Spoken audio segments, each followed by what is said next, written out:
Yes, yes, yes, people. Yokoso, yokoso, yokoso. Arigato gozaimasu. It is the Xbox Monday Night Chat, ladies and gentlemen. Welcome, welcome, welcome. It's 10 p.m. UK time. We are live. Yes, we are live. And tonight we're going to be looking at, I momentarily forgot what we're going to be looking at. I'll tell you what we're going to be looking at. Tonight we are going to be looking at the fact that Xbox is considering having paid ads for Games Pass. How do you feel about that? That's the big question. Would you be happy if there were ads in Games Pass? This is something that Xbox is considering. We're looking at High on Life. Let me know. There's a poll going. Let me know if you have played High on Life. Currently, it's the #1 game on Games Pass, surpassing Minecraft, apparently. So really, really popular. Have you played it? And also, what's been your favorite game on Xbox Game Pass this year? Let me know. There is a poll in the chat, although you probably can't work out what it is, but basically as Halo Collection, Dishonored, Lego, Amnesia, Return to Monkey Island, Signalis, Pentiment, Vampire Slayers, Plague Tale. Vote for your favorite, or if that's not there, just put your favorite down in the chat. I'd love to know what your favorite games are of Games Pass in 2022.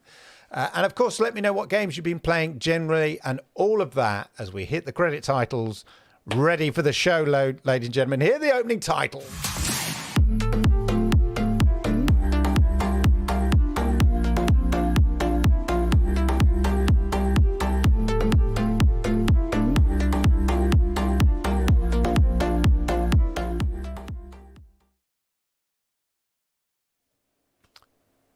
How are you all then? I hope you are good. There's a lot to discuss tonight. As I said, I'd be interested on your opinions, what you kind of feel about it. As I say, we're going to be looking at all the Xbox news as we do every Monday here live, 10 p.m. UK time, when we take a deep dive and look into the areas deeper. We go deep, ladies and gentlemen. We're not fluffy. Yeah, we're not fluffy here. We go deep, serious interrogation into all things Xbox, Xbox Game Pass, Xbox Cloud Gaming, the works. And also we're going to be just commenting on Fortnite, although obviously not exclusively an Xbox game, but I think significant because Fortnite have been hit by a massive $500 million fine by the FTC. So it's just interesting in the light of the current situation with the Xbox Activision Blizzard deal and FTC's approach to that as well. So we'll have a little look at that as well. But anyway, as ever, let me know what games you've been playing. Put it in chat. And hey, formalities out the way. Please hit the likes. I'd appreciate that because I like it. Yeah, I like it. YouTube likes it. And it helps people like you find great content like this. And people are finding great content like this after the event. It'd be great. We have more people, wonderful people like you live. And maybe hitting the likes will help that because the more people in the chat, the more vibrant the conversation. So that's really good. And of course, if you are new here, boop, boop, hit subscribe, toggle that notification bell. And then that way you'll definitely know when I go live properly. Apologies for all the people who turned about 8 because I put in 2,000 hours instead of 2,200 hours. I had a moment, yeah. My old military clock went wrong. That'd be no good, is it? Synchronized watches, guys. I'm 2 hours early on a mission. That'd be no good. Anyway, apologies for those that were turned up at 8 p.m. Right, let's have before we get into the news, an early look at the chat. See what as pointed out here, there were a few people at the beginning, and yes, ER Gaming. Yeah, apologies again. Yeah, Gandara, I hope you are back, Gandara. I do apologize, as I said here. Let me just tell you what the games are because it's not very clear. So we've got, if you are going to vote in the poll here, I'll tell you what they are. It's Halo, Master Chief Collection, Origami, Aragami 2, Dishonored, Lego Star Wars, Amnesia Rebirth, Return to Monkey Island, Signalis, Pentiment, Vampire Survivors, and A Plague's Tale. Those are the things you can vote for here. So vote for exclamation mark Halo Cole for Halo Collection, obviously. Exclamation mark Aragami 2. So you put exclamation mark vote Ara, and that will get your vote for that. Or exclamation mark vote Dis for Dishonor. Exclamation mark vote Lego, if you Lego Star Wars. Exclamation mark vote AMN for Amnesia Rebirth. Exclamation mark vote Monkey for Return to Monkey Island. Exclamation mark vote Sign for Signalis. Exclamation mark vote Pent for Pentiment. And exclamation mark vote space Vamp for Vampire Survivors. And obviously exclamation mark vote Plague for A Plague's Tale if you want to join in the poll. But there you go, ladies and gentlemen. Sednar is listening while working.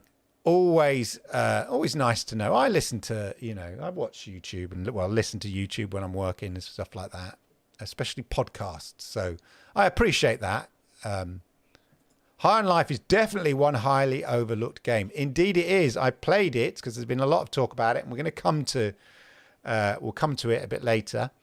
But I was playing it and I'm enjoying it. I saw this guy reviewing it saying it's the worst game, except the way they reviewed it, he's like, oh, this is the worst game I've ever played.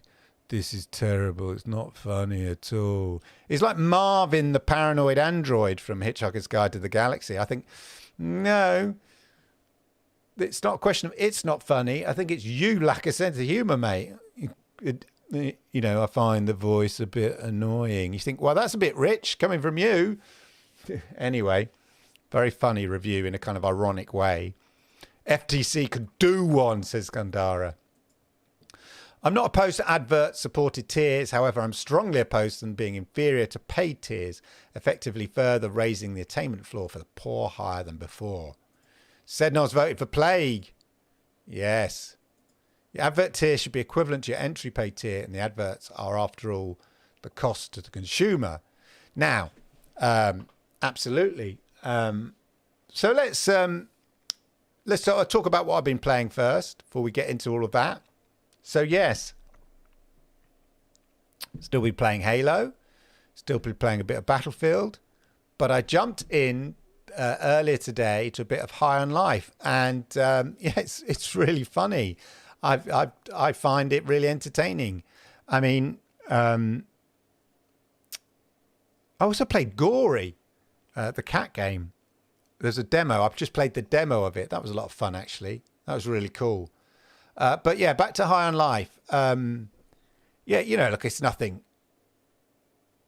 It's nicely done. It's really well done. But it's ultimately the script and the sense of humor in there. I saw a great clip in the intro where I saw somebody posted a clip where they paused, and then when they unpaused, the gun responded sort of saying, "What the fudge? You just paused the game. Everybody knows the pause button. It's the tutorial bit." And he's saying, everybody knows what the pause button is. What? You paused. And just little touches like that are really kind of quite amusing. So yeah, I've been enjoying that quite a lot. In fact, why don't we just go and check out what the here we go. Go to the news.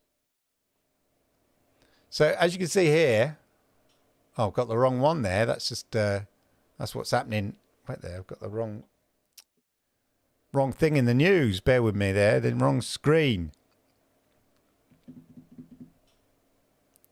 Let's go. Plain news.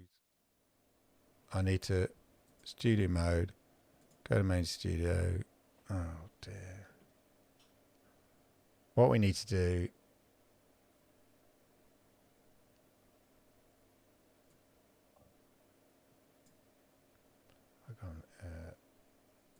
Right. Sorry. We need to show that there.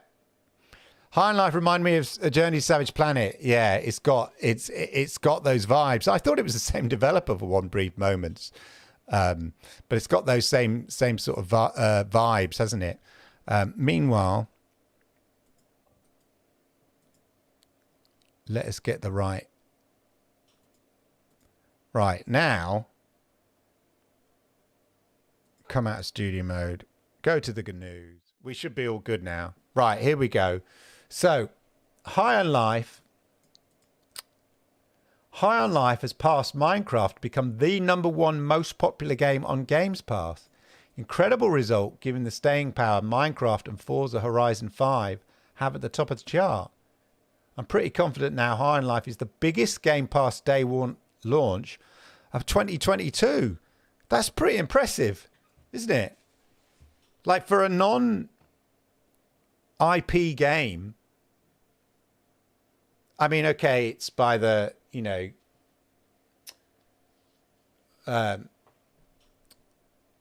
creator of, my brain's gone dead, of what's the name? So, I mean, I suppose it has a bit of IP association with it, but even so,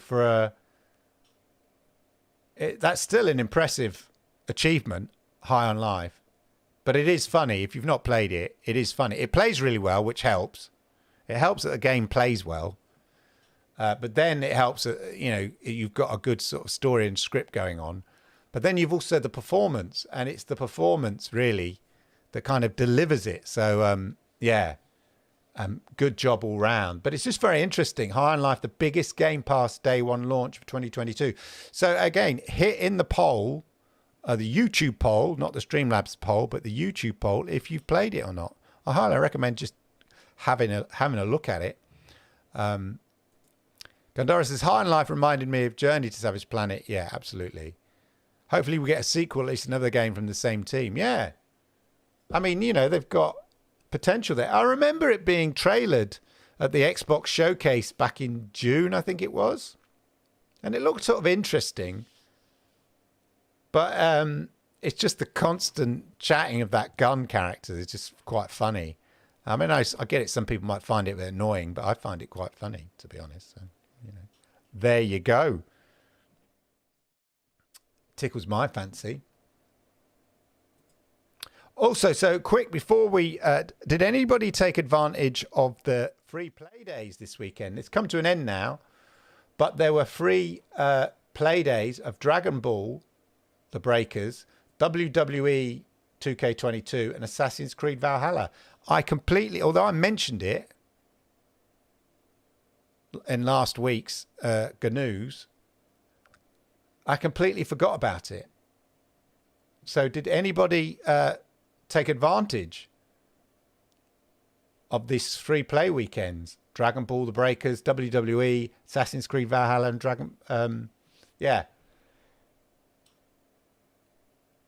and then they're on sale as well afterwards. I completely forgot. It's all over now, so if you missed it, you missed it. You missed your chance, yeah? So one of the reasons I was thinking, I'm going to sort of put together a best games of 2022, best Games Pass games of 2022. And that's why I put the poll out there. So as a sort of a starter for 10, I kind of used Game Rant here. I don't agree with all of these, but I just wanted a starting place. So that's why the Streamlabs poll for top 10 games has these games in it. There are games that I kind of, rate. I like Halo Infinite itself. I mean, the Master Chief Collection is all right, but I really enjoyed Halo Infinite. See, Jerome is still working on Halo Infinite. Good for you. There's some difficult bits in it, in the story campaign mode. But if I can do it, anybody can, in the end.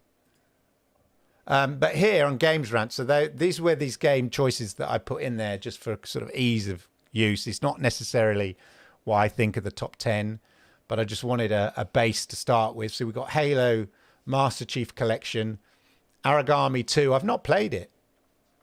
Not played it yet. 30 hours, stealth action adventure. Undead Ninja Guardians. Okay, we'll have to check that out. Dishonored. Yeah. Lego Star Wars. Talked about. Great game. Amnesia Rebirth I've not played. Walking Dead, that's for the... it is on Xbox One and PC. Return to Monkey Island, I don't know. I played a bit of it. Just found it a bit annoying chatting to people all the time. It wasn't really my cup of tea. Signalis, I haven't looked at. Norco, I'm not familiar with Norco. Narrative adventure. So that was a surprise to me. Pentiment, I sort of was enjoying, but there's a lot of chatting in that as well. Sometimes I just want to sit back and go pew, pew, pew. Yeah? And other times maybe you want to, there's a lot of reading. You know, maybe you're in the mood for a bit of reading. Pentiment is a game of reading, really. Somerville. Proteus. Oh, Proteus is like the kind of retro sort of Doom style game. I know it came quite highly rated. Vampire Survivors. I would definitely put that in the top 10. I saw somebody, I think they're within our community, as it were, or it used to be the Stadia community. They posted a tweet where they said they cleared a level or whatever, and the screen was just a blur. Like, it was just packed. Because obviously you don't fire, you just move your character around and it automatically, you know, fires or sends out spells and stuff like that. The screen was just a white blur of action. It was incredible. It was just so in-your-face action going on. It's such a crazy game. It just builds and builds and builds. You're just looking at it, you just wouldn't think it would be that much fun, but it is. It is indeed. Amnesia Collection, one of the first games we talked about on the newly formed Xbox Monday Night Chat. Soma, not had a chance to play it. Persona 5, I know that is popular. 100 hours. Scorn, not got round to Scorn yet. Immortality, Assassin's Creed Odyssey, strange one. Costume Quest, old one. Chivalry 2, I wanted to like it. I couldn't get I couldn't even, I was struggling with the tutorial, if I'm really frank. It's not my thing. Metal Hellsinger, for heavy metal fans out there. Spiderheck, platformer, I'm fighting platformer brawler. I'm not familiar with Spiderheck. Need to educate myself. Silent Rancher 2, first-person simulation farming cutie game. Hard Space Shipbreaker. Deathloop, I did start playing. I was enjoying it, and then I stopped for some reason. I think I got into Halo. I got drawn into Halo, and then Plague's Tale Requiem, and then I never went back to Deathloop. But I was enjoying it at the time. Ni no Kuni, The Wrath of the White Witch. Gorogoa, puzzle game. Sunset Overdrive. Oh my gosh, I remember that. Yonks ago, originally on the Xbox.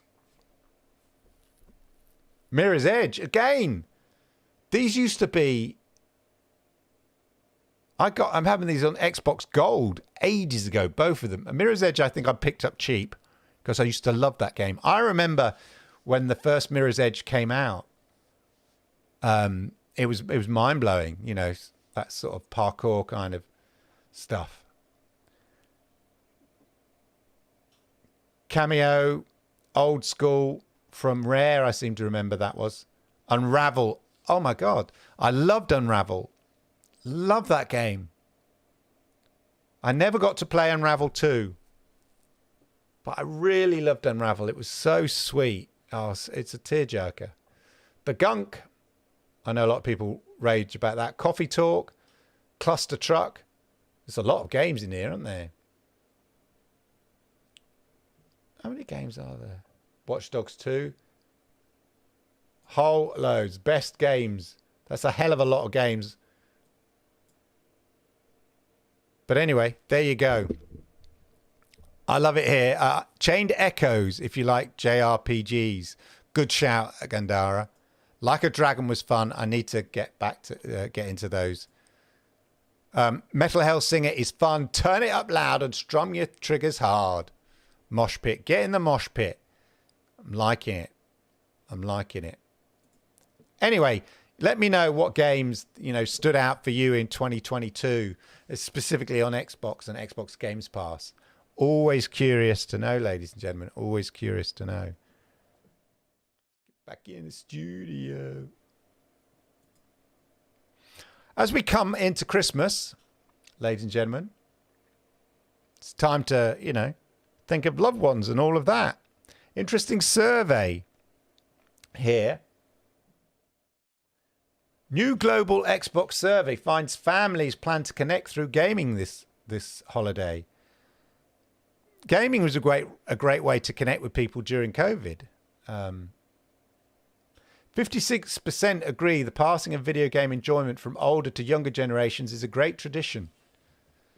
It is, like you get your grand playing Mario Kart or something on the Nintendo Switch or whatever like that when the kids are around.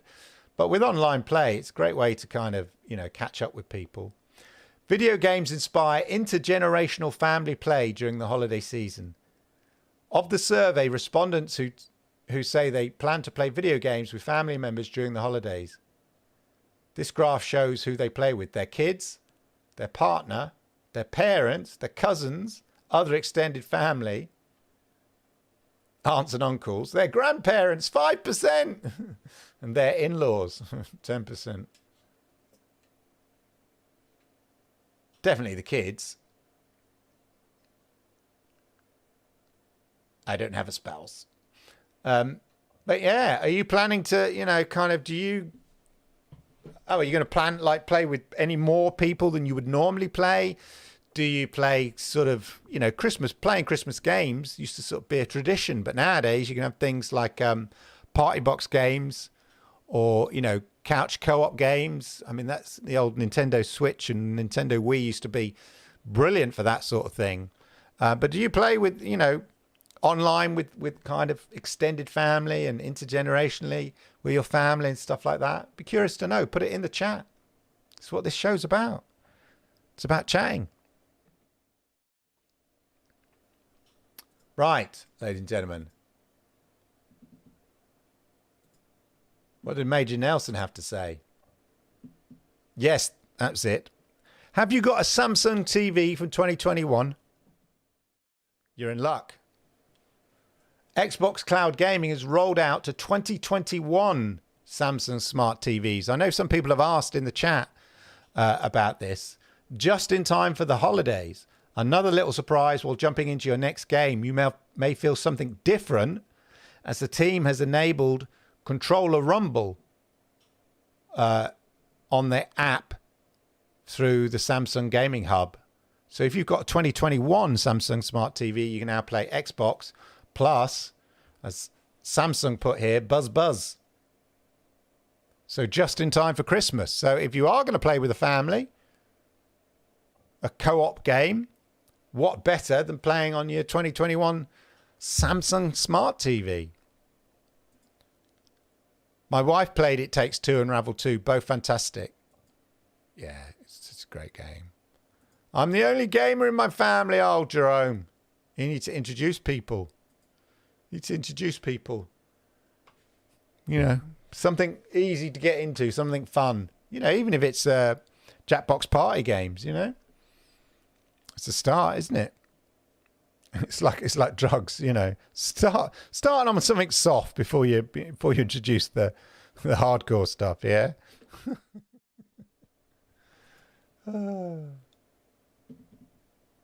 Right. So the big topic of the day, ladies and gentlemen, is Microsoft may be introducing cheaper ad-supported Xbox Game Pass tiers. Would you pay for it? That is the question. Let me know in the chat. So this is an article by Vicky Blake of Eurogamer. It looks like Microsoft is considering introducing cheaper ad-supported tiers of its Xbox Games Pass. That, according to a survey Microsoft recently circulated to players, inviting views about the current Xbox Game Pass subscription and querying if we'd be willing to accept adverts if the subscription payment was lower.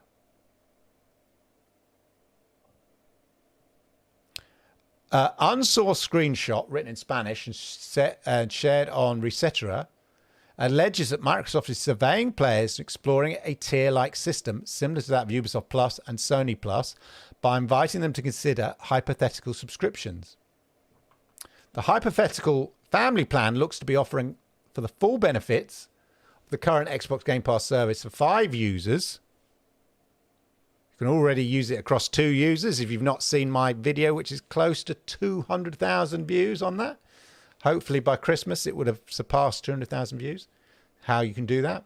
Whilst a €3 plan would essentially give a single individual Xbox Live Gold-like plan that delays access to Microsoft's first-party games for 6 months. I'm not sure I like that model, and would run adverts before you play a game from the Xbox Game Pass library. I'm not sure about delayed first-party games. So if you've got the cheap seats, if you're in the cheap seats and you've got your €3, not only do you get ads, but you've got to wait 6 months for first-party games. Nah, bro. No. Don't like that. It's interesting because earlier today I was watching an interview, I think by the New York Times or whatever, or Washington Post, forget which. Anyway, it was with Reed Hastings, the CEO of Netflix. And 2 interesting things came from this. It's a really in-depth interview about the industry, streaming and stuff like that. 2 interesting things came out of this. One, he kept mentioning gaming. Kept mentioning it. This is CEO of Netflix. So I was thinking, wow, and he's saying like they're heavily investing in creative content. It's all about creativity, investing in creative content, heavily investing in not just the films and the TV, but games as well. I'm thinking, wow, they're going big on games, because he didn't mention it just in passing. He mentioned it like it's in their mission statement, because he mentioned it so many times. So I was getting quite excited about it, but then so I was thinking, is this like big AAA games you're talking about? Because it's big money. But then he seemed to sort of hone in on the mobile stuff. So maybe it's still more that at the moment, which is a little bit disappointing. But so that's one thing, right? He mentioned gaming a lot. But the other thing is, of course, Netflix are trialing a lower subscription offering for Netflix, but with ads.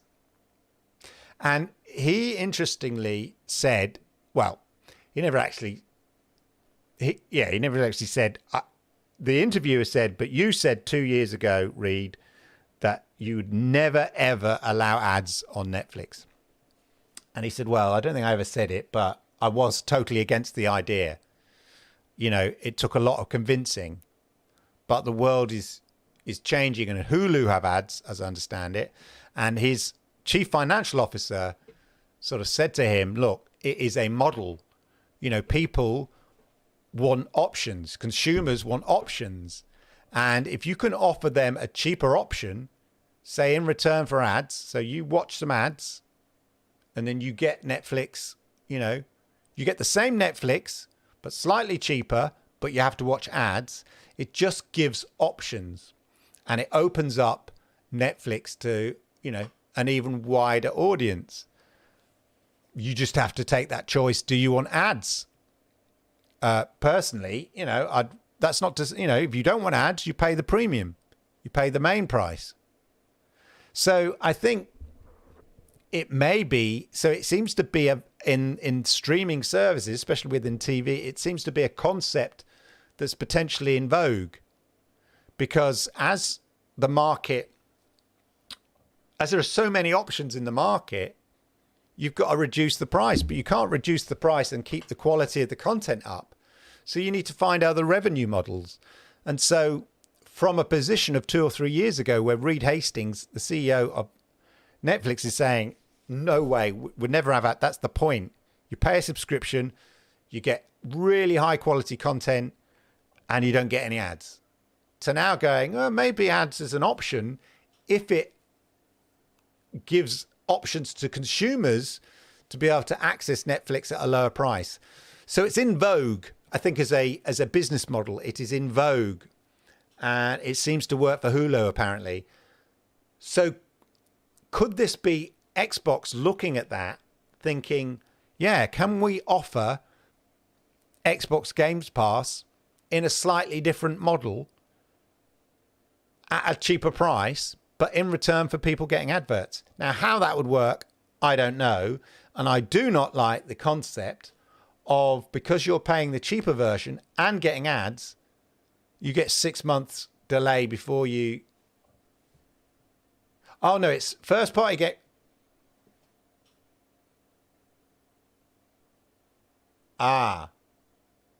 Here we go.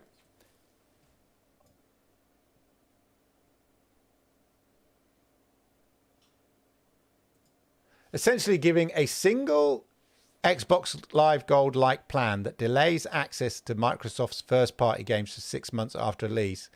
Okay, so it's not quite Games Pass. It's like Xbox Live Gold.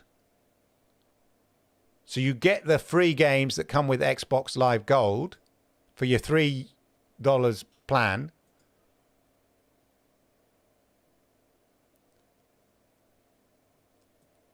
Then you wait 6 months and you get the first party games after they're released, and would run adverts before you play a game from the Xbox Game Pass library. So you get the Xbox Game Pass library as well. I just don't like the delay. Why don't just run an ad before the first party games and give them on day one release? You know, it's either ads and a cheap price, or pay premium to avoid ads. You know, a bit like YouTube. Play your YouTube premium. Don't pay any ad. You know, don't see any ads. Simples.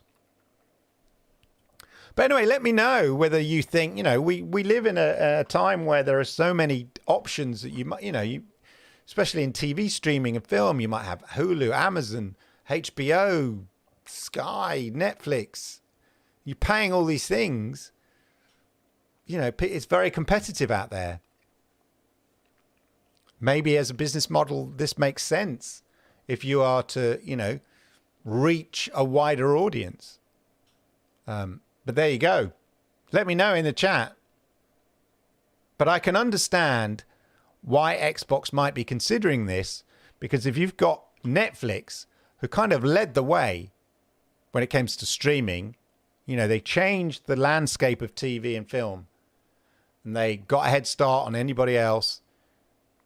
Then there became the, you know, the Netflix moment where other IP owners realized we've got to get into this streaming, you know, like Disney and stuff. It's interesting because in an interview with Reed Hastings, he said that, you know, he really admires, you know, Disney and all of that, but he said that they paid a heavy premium to, you know, to have Disney content on Netflix.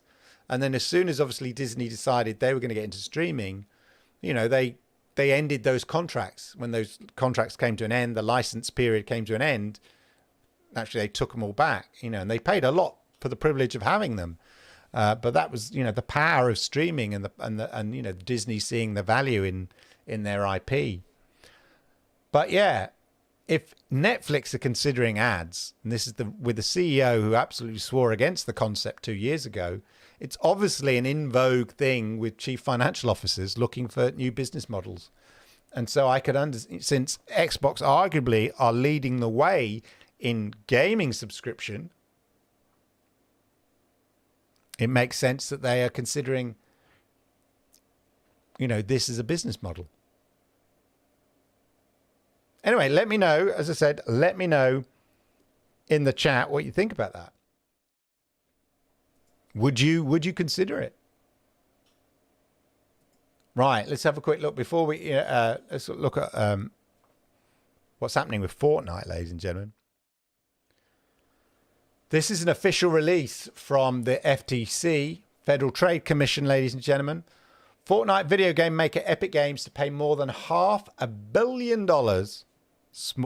Small beer to Epic, probably, over allegations of privacy violations and unwanted charges. So this is about having automatic payments, as I understand it. So, you know, once you make a payment and it remembers your payment details, so that when you come to, you know, buy something else, it automatically charges it. I think that's what it relates to. And then, of course, the issue under the COPPA rule in relation to children and privacy.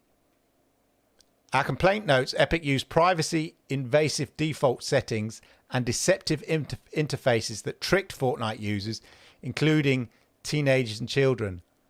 Protecting the public and especially children from online privacy invasions and dark patterns is a top priority. Patterns of behavior is a top priority for the Commission.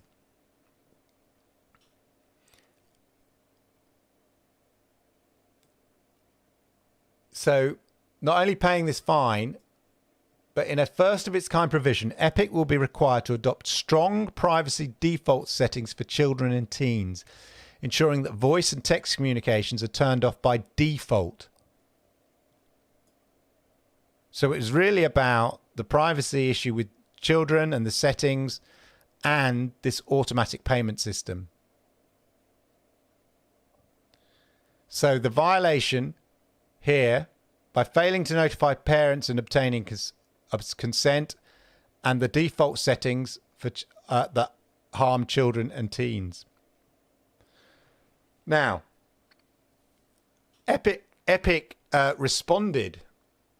I think they basically accepted it. But it's interesting in their response. No developer creates a game with the intention of ending up here. So Epic has reached a settlement with FTC, paid $245 million to resolve it, and concerns related to past designs of the Fortnite item shop and refund systems in Fortnite, which the FTC will use to distribute to Epic customers at their discretion. So does that mean I'm going to suddenly get a shed load of money back because of all the money my son spent on Fortnite? Am I going to get another Stadia stimulus check? Am I going to get a Fortnite stimulus check? Who knows? Epic will also pay $275 million to the FTC to resolve concerns related to children's privacy. So what Epic are saying here, they're going, look, we accept it. We're not arguing with it. We get it. All game developers should rethink, but they're saying they're going to be pioneers. And they're saying, look, we're on the forefront of this, as often with the case with court cases. It draws a line in the sand and sets the new way of operating. And Epic are going, and we are the new way of operating. From this fine, we're going to change how it, and this is our warning to developers. You should rethink steps that they've taken to simplify payment flows in favor of practices to provide the largest amount of clarity to players when they make purchase decisions. Saving payment information by default is a common way to streamline the checkout process, so players do not have to re-enter their payment method every time they make a purchase. True, I like that convenience. I know some people are going, I don't like them having my payment details. I don't like it. I don't I don't mind, it's convenient. I like convenience. But you've got to get the balance right. We've agreed with the FTC to change this practice, and we now offer an explicit yes or no choice to save payment information. Now, the reason this is important is not because of Fortnite, it's because every other game that has a payment system in it will be changing it right now. There'll be developers right now making changes so that it conforms with this FTC ruling against Epic and Fortnite games. This is why it's important. You know, any kind of gaming with a payment system that saves the payment information for convenience will now have to offer on a yes or no. Pushing a button to complete a purchase is one of the most commonly used and easiest mechanics to complete online purchases. Gamers should go above and beyond to make sure games, so developers should go above and beyond to make sure players even more clearly understand when they are making a purchase with real money or with virtual currencies. Yeah, there's so many games that are out there that have like an in-game currency and an in-game virtual currency that you have to pay for. So like in Sea of Thieves, which never used to have they were really late introducing any kind of microtransactions into their game. But you used to earn, so I think it was doubloons that you could spend on stuff, which wasn't real currency, which is currency within the game. You couldn't buy extra doubloons, with real money. And then they had like gold coins, which you could buy with real money. So there can be some confusion sometimes when there's a sort of virtual money, which is not based on real currency, and then virtual coins or whatever, which you do buy, like, FIFA foot points or whatever like that. We don't want players to pay for something that they never intended to. Since May 2018, Fortnite has had a refund token system and an undo purchase system, but now we've gone further. Basically goes on how they've updated it. Then it goes on about children's privacy. Now, this is interesting here. And I think there's a bit of naivety I think it's feigned naivety from Fortnite's point of view. Because really, they're kind of trying to make the excuse here.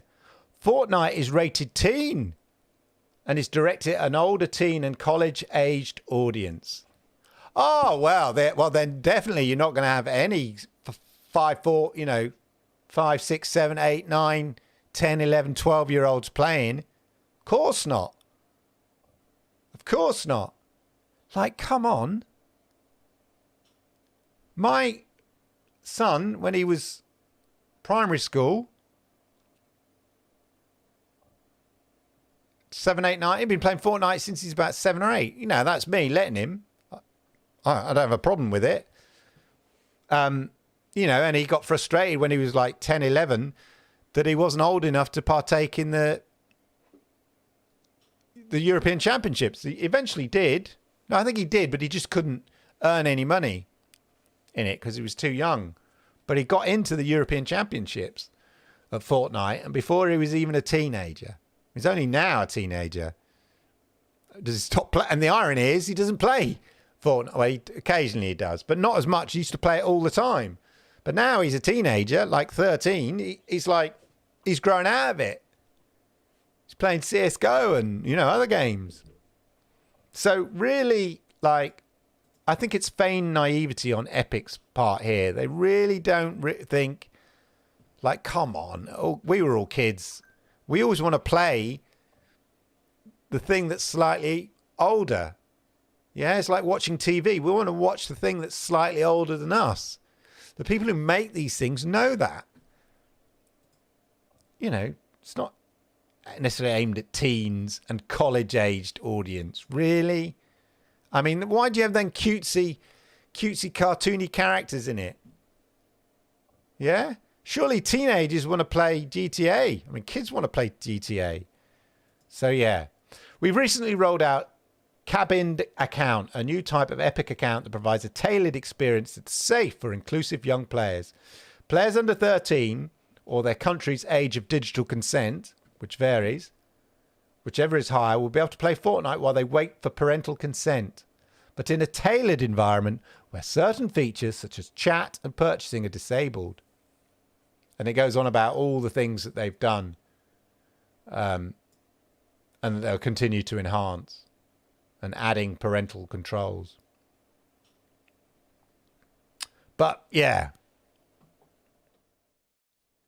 The reason I mention this is not strictly Xbox, but it's going to have an impact on games that are on Xbox and stuff like that. And so it's just an interesting ruling, and it's interesting Epic's response to that as well. But there we go, ladies and gentlemen. Let's go to chat. I bet it doesn't come up, but we'll go with chat anyway and see what chat has had. See what you've been saying, Jerome. Hello.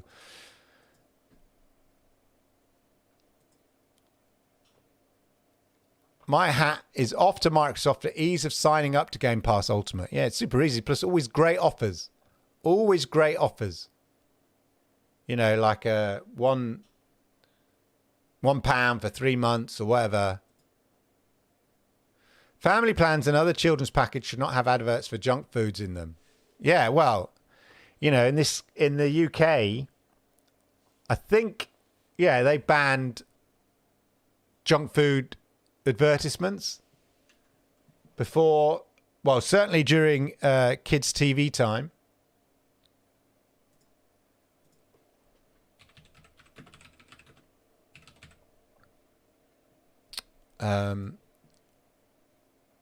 Oh, yeah, no, of course, our government, it sounded wonderful at the time, delayed it. Yeah, because they had why is that? Yeah, they had pressure from the junk food industry, delayed it.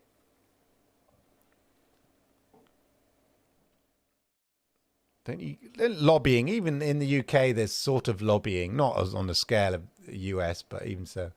The UK's government plan to push back its proposed ban on junk food adverts before 9 p.m. on TV has been met by a backlash from health bodies and industry pressure groups. It was announced that 9 p.m. watershed ban on TV and online advertising for foods high in fat, salt and sugar should be delayed until the 1st of October 2025. This was so that the industry could get its act together. Yeah? That's bullcrap. It's just pressure from the industry. But yeah, so definitely I agree with that when it comes to gaming. If you're going to, introduce adverts, for gaming. It was interesting because in the Reed Hastings interview, he talked about, as people viewing TV, which is a traditional space, for TV advertising, obviously it's TV, has shrunk. There's advertising spend to be had. Those advertisers want to, that were spending on TV, want to spend their money elsewhere, whether it be online or whatnot. So the Hulus of this world, Netflix, are going, well, there was spend there on TV, and now the TV viewing shrunk. Maybe you want to spend your money on ads before a Netflix show. So it's, it's big thinking, isn't it? Big brain thinking. But definitely, I think the same legislation should apply in terms of, junk food and just general crap like that. Jerome says $14.99 is a month is more than Stadia. Would not mind a less expensive rate. Yeah. I mean, I think it's good value in terms of you getting,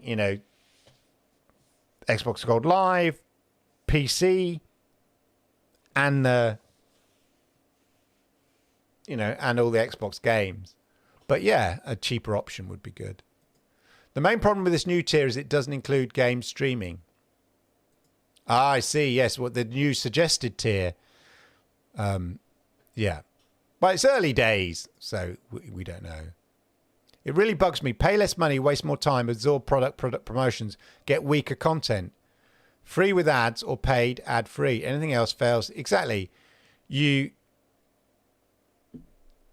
should have the same content. Absolutely.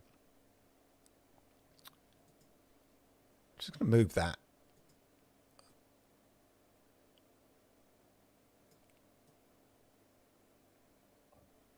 Let's make the little chat a bit smaller than that way we can fit it on. When people have got a lot to say, we can fit it on. There we go.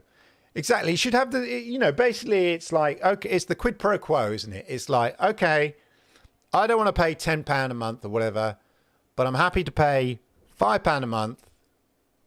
No, actually, I think you're right, Internet Game. I think, like, yeah, make it free with ads or paid. I guess it's a balance to make it work financially, but I get your point. It's like, yeah, either pay for it via their ads or get it or pay a premium and have it ad free. So like YouTube, I guess. It depends what kind of level of advertising and where the advertising is and how much advertising. For instance, I don't know how it works on Hulu. Maybe if you've got Hulu, you can tell me, do they have, and in America, obviously people are used to so many adverts on TV. It's crazy. Like, don't you have the opening of the program, then an advert, then the program titles,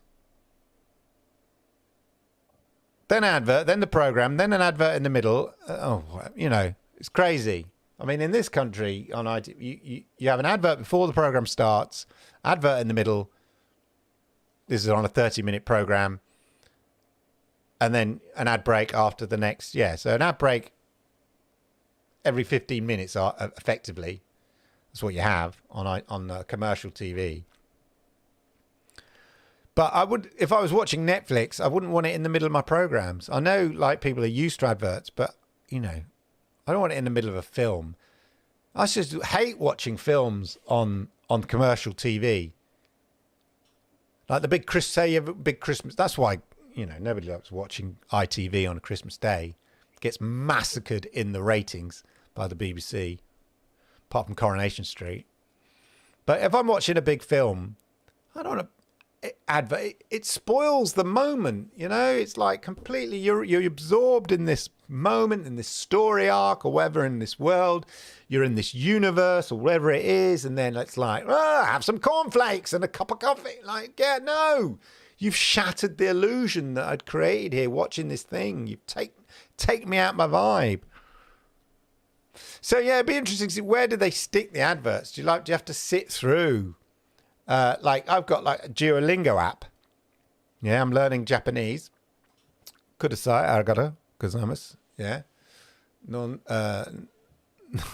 O namena wa watashi wa Club-san. Something like that. Anyway, I've completely forgotten. Anyway, the point is, every so often, because I've got the free app, I have to watch an advert. I get extra points if I watch an advert or something like that. So it all depends where you put the advert. How many adverts we have to sit through before we can play the game? Especially in the world where we want to press a button and get into the game. I mean, I guess, and where loading screens are being shortened. The whole thing about PlayStation 5 and the Xbox, Series X is like, wow, look how quickly the game loads in. Yeah, look how quickly it loads in. So, that would have been the perfect opportunity to have an ad while you're loading in the game back in the day when it's taking ages. But now the whole point is it's so quick. They have to kind of create that artificial delay before the game starts. PS ads on Xbox. Come to PlayStation where you can play games without ads like these. Exactly. Yeah, imagine that. That'd be most amusing, wouldn't it? Most amusing. It's a lot of money. But these fines, especially the COPRA fines and stuff, privacy, data protection fines are massive. They are like 5%, 10% of the revenue of a company, something like that, like crazy. So it can be billions, these fines. So relative to these sort of things, 245 million, well, one was 245 million, one was 275 million. So with two fines that they're having to contend with, yeah, it's a lot of money. It's crazy. And will it come back to the consumers? That's what I want to know. How do they make that work? Do they suddenly, as alleged as what happened to Stadia in the early days when there was a class action, and Stadia gave everybody a £10 voucher, $10 voucher, and people said, "Oh, this is because of the class action." I don't think it was. I don't have evidence, but I don't believe it was. I just think it was a genuine marketing promotion. But that may be a way, to go to. But maybe you want to cash. You want the money in your pocket. You don't want to. You don't. Maybe your kid's growing out of Fortnite now. After playing 3-4 years ago.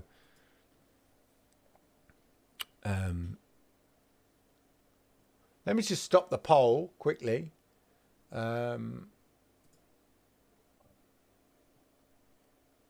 Dishonored and Plague's Tale seem to be only 2 people voted. I'm closing the poll now out of didn't work because it was unclear government BS. Well, yeah, sometimes you think they don't really understand the market, and other times maybe they are. I'm always like, when Google are fined by the EU Commission because their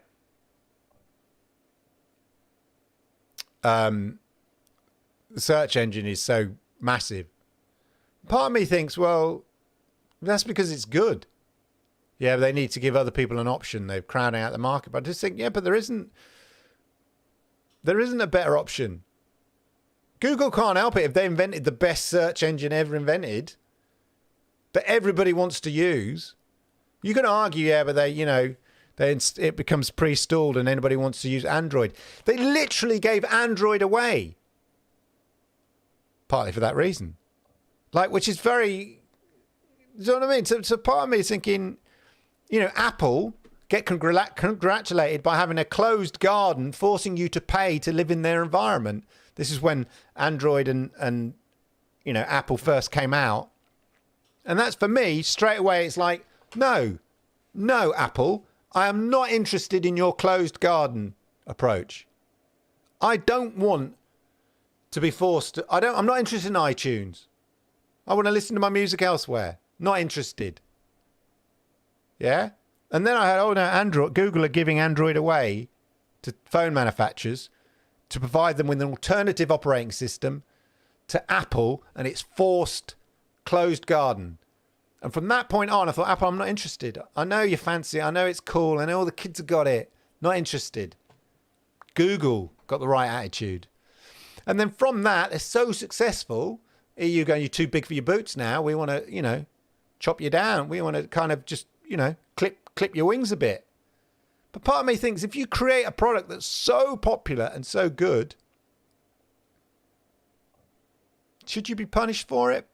Even though arguably it's put you into such a strong position in the marketplace? I don't know. It's a balance. Politically, is it people trying to, is it the EU trying to, flex their muscles? And same with the FTC, is it them trying to flex their muscles? Seem to be, confronting big tech? I don't know. Yeah. Yeah, high fat, salt and sugar in supermarkets has been implemented. Basically, you can have a certain unhealthy fruits front of store and centre aisles. Yeah, the old chocolates. WH Smith, which is for those who are not in the UK, WH Smith is a stationery and bookstore. It's a book. It used to be it's a bookstore. Yeah, so they sell books, Clive. Yeah, they sell books and pencils and everything, but they sell everything now. But effectively, it was a bookstore.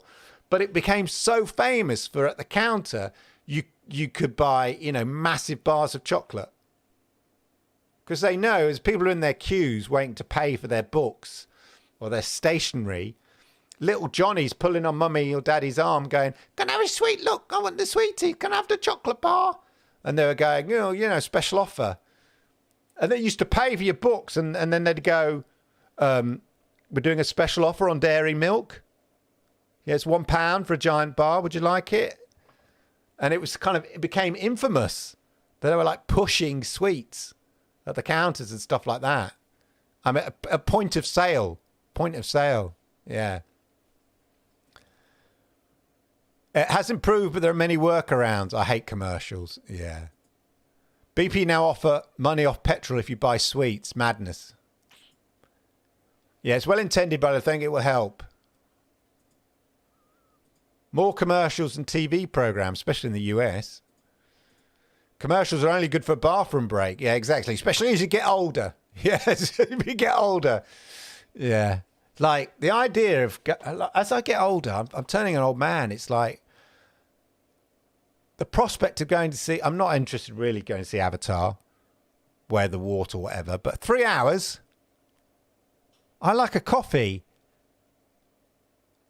I mean, you know, you take your kids and they take a bucket of Slurpee or Coke or whatever. I like a nice hot coffee, but that's going to go through me in 3 hours. And I don't like getting up in the middle of a film at the cinema. But I get annoyed when people do. So I went to the cinema with my mate. No, I didn't. I went to the cinema with my son and his mates. And, you know, they all bought massive boxes of buckets of popcorn and Coke and everything like that. And we sat there and we sat through all the adverts. And we sat through all the trailers. Right, and as the trailers came to an end, my son said to me, and now the cinema's full. When we were there was hardly anybody in there. Now the cinema's full. He goes to me, I'll just go to the toilet. And I just thought, we just sat through 25 minutes or whatever of adverts and trailers, and the film is now starting, and you want to go to the toilet. Like, how annoying is that? Like, go to the toilet when the adverts and the trailers are on, for God's sake. Anyway, tension builds, final boss approaches. Bye, Billetong today. Yeah, exactly. Exactly. A massive pause button. If you do bodyweight exercises, press them during the adverts, you'll improve your physical health. Ah, yeah, exactly. Internet games. Who the hell is getting up doing squats? I love the idea. I love the idea. Really? In this country, in the UK, it's put the kettle on. Traditionally, you know, when I was growing up as a kid and culturally in this country, adverts were time to go and put the kettle on. In fact, what they used to be able to they used to tell the national grid that supplied the electricity and the energy for the country, during back in the day when there were like 3 channels. So like if something was on TV, especially around Christmas, you had 20 million people, say the big soaps, EastEnders, Christmas special on Christmas Day, Ange and Den serving Angie with her divorce papers. It's classic soap opera moment. Over 20 million people, right? In a population back then of 55 million odd, 20 million people are watching the big soap. So you get the same thing that was on BBC, so no adverts, of course. That's the wonderful thing about public service. But over on ITV, say Coronation Street, the same sort of thing, a big moment, you know, I don't know, Deirdre or somebody, Ken Barlow or someone, you know, I forget these characters.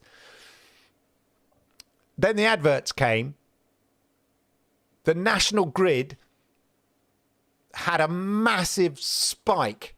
Say Coronation Street was at 7 o'clock.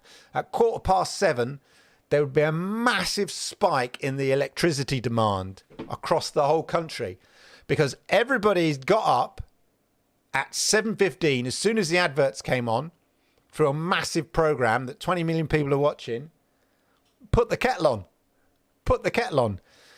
So the grid used to check the schedules to make sure that they had enough power, something like that. Anyway, for those big moments, those big schedules.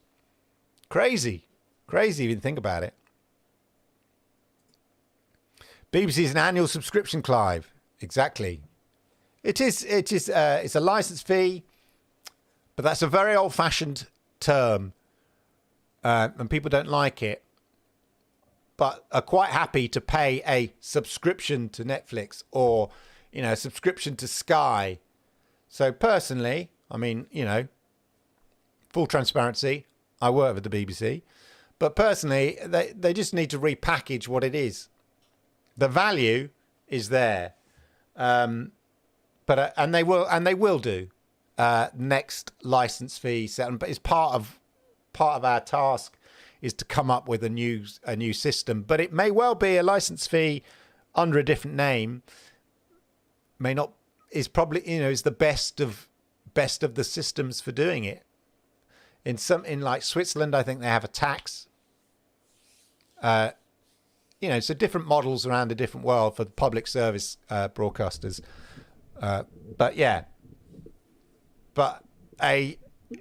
You just repackage what it is. People just don't like they have a license fee.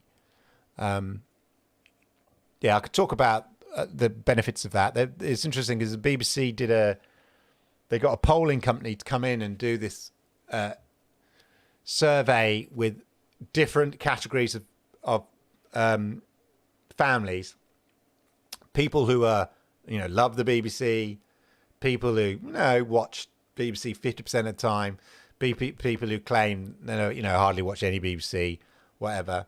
And they said, okay, we're going to take away all your BBC services, for 2 weeks, everything, and then we'll come back.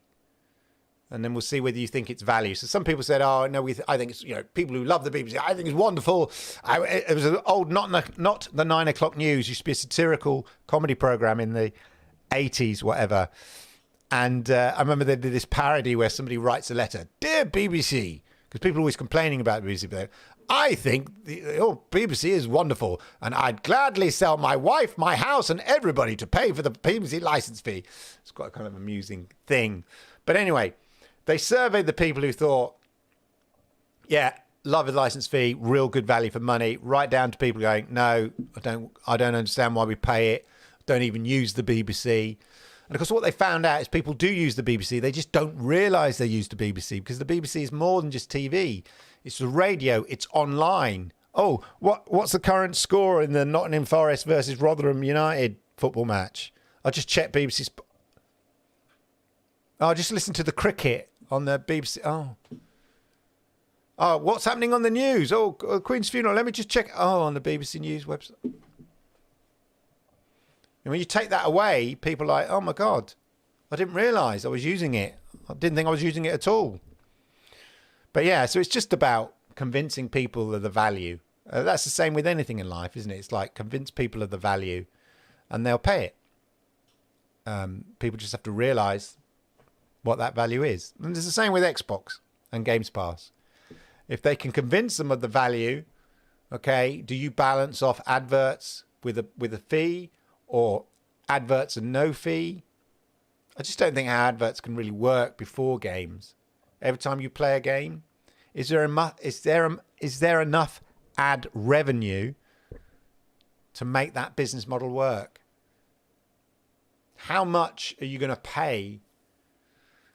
I mean, it's going to be like every time you fire up, something like Call of Duty or FIFA. I get it. That's going to get the big bucks, isn't it? I don't know. I mean, but then again, YouTubers get sponsored by mobile game companies, don't they?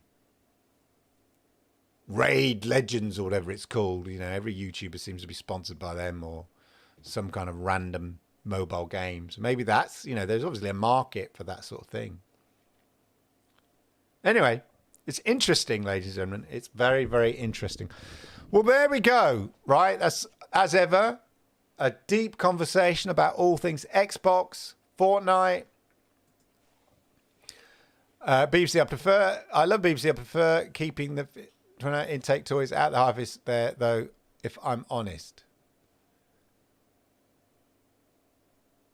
Fin 29 intake toys out of the high office is there, though. Well, the thing is, the BBC, we get complained at by the left, and we get complained of by equal measures by the right, which means we must be roughly somewhere in the middle doing it right. I mean, we're not perfect. BBC's not perfect, of course it's not, and there are issues as ever, but they try. But you'll never please all the people all the time. The trouble is, the BBC have a sort of a charter in which they have to sort of please all the people all the time. So in a way, it's mission impossible. Mission impossible. But I think, I'm not saying they do a reasonable job, given when you think about it, you've got to please all the people all the time, and that is virtually impossible. One of the biggest things the BBC is facing is you have a generation growing up now of a socio-economic group of people who don't engage with the BBC. When I grew up, there wasn't much choice. You know, BBC, ITV, that was it. Yeah? So culturally, we all engaged with the BBC. Couldn't help it. I was everywhere. Yeah? 3 channels. 2 of which were the BBC.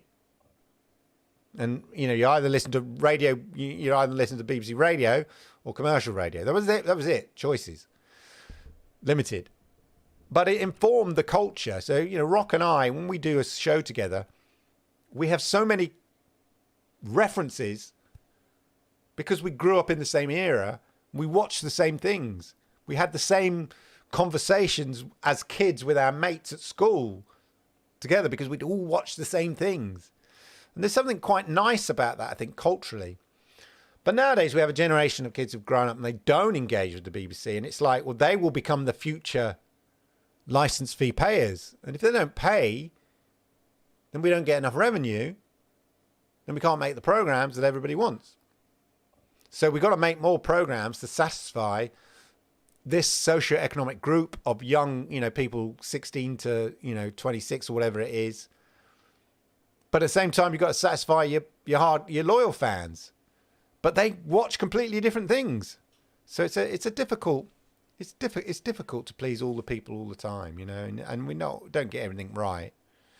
But anyway, we're not here talking about BBC. It's my job, and I could talk about it, you know, different program, different podcast. And yeah, I'm not going to go down that little revenue. But there we go. Anyway, ladies and gentlemen, this is about Xbox, the Xbox Monday Night Chat. It's not the BBC Monday Night Chat. It's the Xbox Monday Night Chat. I was just using TV. I like to use TV, especially streaming, as a kind of indicator in terms of business of where game streaming might go and stuff like that. So